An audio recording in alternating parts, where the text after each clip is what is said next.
bom dia. No ar o programa Entrevista com Moreira Serra. Hoje, domingo, dia 23 de novembro de 2014. E aqui nos nossos estúdios da TV Cidade, Rede Record, o engenheiro civil Dr. Marcelo Alencar.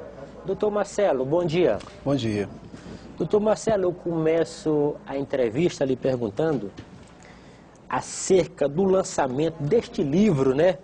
Tratamento alternativo de dejeto sanitário.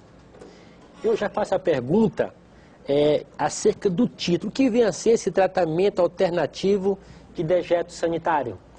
Bom, esse tratamento, ele consiste basicamente de você utilizar matéria orgânica ao invés de água na descarga sanitária.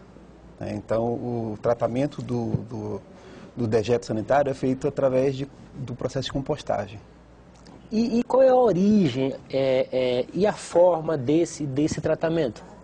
Bom, a partir da colocação da matéria orgânica, né, a gente tem várias formas, na verdade, existem 4 tipos de banheiro seco, mas a princípio seria a questão da matéria orgânica. Ela fica confinada junto com os dejetos, né, nessas câmaras de compostagem e gera esse processo. A temperatura alcança em torno de 70 graus e é um elemento catalisador dos micro-organismos, e esses micro-organismos vão estabilizar a matéria orgânica, né? Então, como produto, que a gente vai ter um somatório dos dejetos com a matéria orgânica, e aí vai haver esse processo de compostagem e, como resultado, vai se gerar gás carbônico, água e a matéria estabilizada, que pode ser utilizada, aliás, que o intuito é isso, né?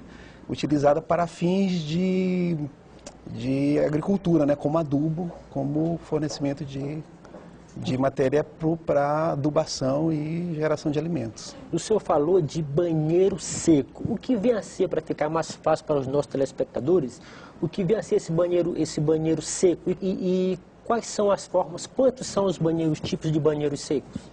Bom, o banheiro seco, em todas as suas modalidades, basicamente é uma câmara de compostagem, né? A gente tem 4 tipos individuais, né? O primeiro deles é o com recipiente móvel, né? Então, faz-se uso de um recipiente, que pode ser inclusive aqueles recipientes para lixo com rodas, né? Você pode utilizar aquele material. Esse é o tipo móvel. A gente tem um tipo carrossel, que existe um eixo com várias pequenas câmaras interligadas, e à medida que você vai preenchendo as câmaras, você vai girando o eixo e abrindo espaço para nova colocação. Eu tenho o de câmara dupla, que basicamente tem a casinha e a câmara de compostagem no nível inferior, né? É interessante quando você tem um desnível entre o ponto de coleta e o ponto de tratamento. E tem o de câmara única, que é justamente a proposta aí do livro, que eu me baseei em uma experiência anterior, na verdade. E na prática, essa questão do tratamento alternativo de dejetos sanitários, qual o benefício que isso causa para o meio ambiente? Bom, a gente tem várias vantagens, né? A primeira delas é a questão da economia de água. Em média, o uso da descarga gera um consumo de aproximadamente 30% do consumo doméstico. Então, a princípio, eu já teria uma economia de 30% do consumo da água. Posteriormente, a gente tem a questão da diminuição dos efluentes, quer dizer, o efluente, não existe aquele efluente líquido que vai contaminar o meio ambiente, que vai prejudicar os mananciais, quer dizer, não vai para os rios, lagoas, lagos, córregos. Então, esse deixa de gerar esse efluente. Também vai haver uma redução na questão dos resíduos sólidos, na coleta de resíduos sólidos, porque cerca de 50% dos resíduos, hoje no Brasil, os resíduos domésticos giram mais ou menos 50% de matéria orgânica, né? Então já também haveria uma diminuição. E a outra questão também bem interessante é a questão de diminuição das áreas de despejo, né?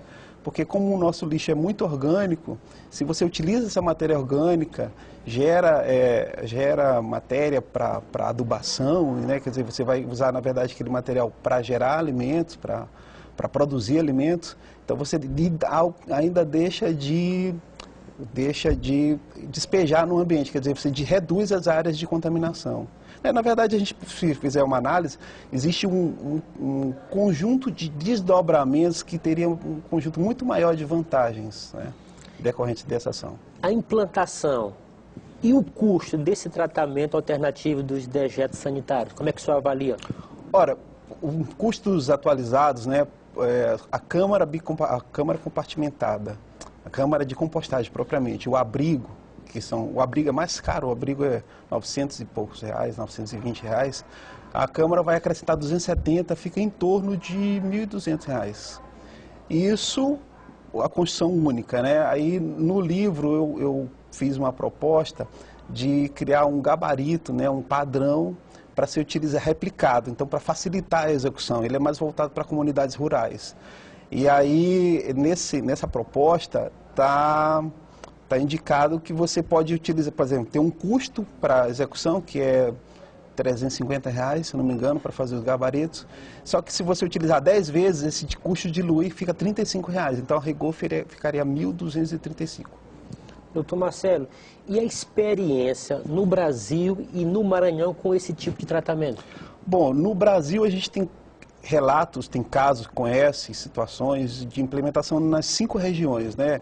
Centro-Oeste, Sul, Sudeste, Norte, Nordeste, em todos a gente tem relatos de situações bem-sucedidas. Queria dar um destaque especial ao idealizador dessa Câmara Única, essa Câmara Única que é o objeto do nosso trabalho, que é o Johan van Lengen, que é o instrutor, o fundador do Instituto Tibar Rose, que fica sediado no Rio de Janeiro, e também o IPEC, que fica em Pirenópolis, em Goiás, também são 2 grandes fomentadores desse tipo de tecnologia.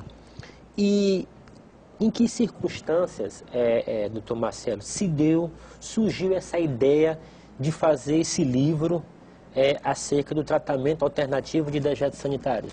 Qual a grande razão, o grande motivo? Na verdade, esse livro ele é a minha dissertação de mestrado, né? Eu fiz um mestrado na UFMA, concluí em 2009, e na época, né, escolhi esse tema, na verdade, houve uma mudança de tema de última hora e acabei desenvolvendo esse trabalho em 100 dias. Então, eu escrevi essa dissertação em 100 dias e aprovei, obtive o grau de mestre. E por conta disso, agora esse ano, começo de ano, eu fui contactado por uma empresa, por uma editora alemã que mostrou interesse. Foi isso que me despertou muita curiosidade. O livro foi editado em Berlim, né? Foi editado exatamente. Explique como ocorreu essa situação. Existe essa empresa, Omnis Krypton, né, GmbH, uma coisa assim. A representação dela é novas edições acadêmicas aqui no Brasil. E aí, essas novas edições têm um conjunto de editores que ficam pesquisando trabalhos acadêmicos de interesse, né? Seja dissertações, seja tese, dissertações de mestrado, tese de doutorado. E eles encontraram um banco de dados da UFMA, a minha dissertação. Então, eles acharam interessante, entraram em contato comigo, perguntaram se eu tinha interesse em publicar. Detalhe é que a publicação ocorreu sem custo, né? Eu não paguei nada para publicar. E aí, no começo eu achei estranho, inclusive, mas eu fiz uma pesquisa e verifiquei que era uma empresa séria, idônea. E aí ele foi publicado, né? Hoje em dia ele está disponível na Amazon.com, que é a maior empresa mundial de distribuição de livros, né? E eu já fiz uns levantamentos anteriores e encontrei esse livro disponível para venda em 18 países, nos 5 continentes.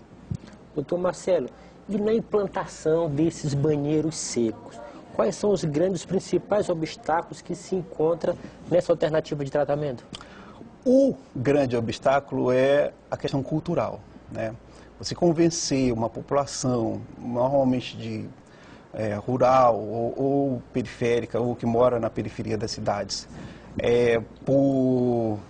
você convencê-la de que ela vai utilizar os dejetos misturados com matéria orgânica para gerar o adubo que vai ser utilizado na cultura, que vai alimentar, que vai gerar alimento, é a parte mais complicada, sem dúvida, né? Na época do livro, eu listei, na verdade, no livro tem 14 parâmetros que foram analisados item a item, 14.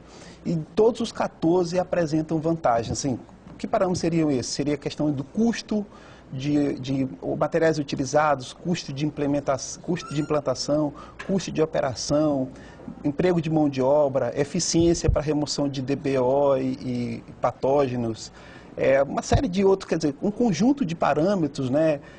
O emprego de mão de obra local, uma série de fatores, são 14 ao todo, e o principal mesmo, a grande barreira seria essa questão cultural, seria a aceitação da tecnologia pela comunidade beneficiada. Mas isso é contornável diante de um processo de explicação, um processo de acompanhamento, demanda, quer dizer, você não pode chegar com a solução pronta e, eu vou implementar, não, você tem que ter todo um trabalho para instruir a população, para esclarecer sobre as vantagens, aí sim, aí é interessante implementar. Desses pontos, desses gabaritos que o senhor elencou aqui no livro, compartilhe com os nossos telespectadores o que o senhor reputa mais importante. O que eu acho mais importante é essa questão da economia de água, né? E além da questão da economia do água, é que ele deixa de poluir o ambiente, né? Então, o dejeto e a própria matéria orgânica utilizada na compostagem, que inclusive, quer dizer, o resíduo da cozinha, aquele resto de cozinha, pode ser utilizado deve ser utilizado. Então, aquela matéria que ia gerar acúmulo de lixo, acúmulo de resíduos em terrenos baldios, que ia atrair rato, barata, contaminantes, isso tudo passa a ter uma finalidade que vai ser justamente geração de adubo para a produção de alimentos. Então, realmente é muito interessante. Doutor Marcelo, nós agradecemos a sua participação. O senhor tem aí 40 segundos para suas considerações finais. Bom, eu aproveitei a oportunidade do livro, né? E publiquei uma página, criei uma página no Facebook, que a princípio o título era o título do livro. Mas posteriormente eu alterei e hoje eu estou usando essa página como espaço para divulgação de informações relacionadas a meio ambiente. Então eu gostaria de deixar claro que é Engenharia Ambiental e Sanitária e Ambiental _SLZ. Né? Nessa página eu estou divulgando e assim estou percebendo o interesse das pessoas pela questão do saneamento, né? Que é abastecimento de água, esgotamento sanitário, resíduo sólido e drenagem urbana. Então eu estou tratando dessas questões nessa página. Ok. Nós agradecemos a participação do Dr. Marcelo. Vamos fazer um rápido intervalo e voltamos em seguida, um instante só.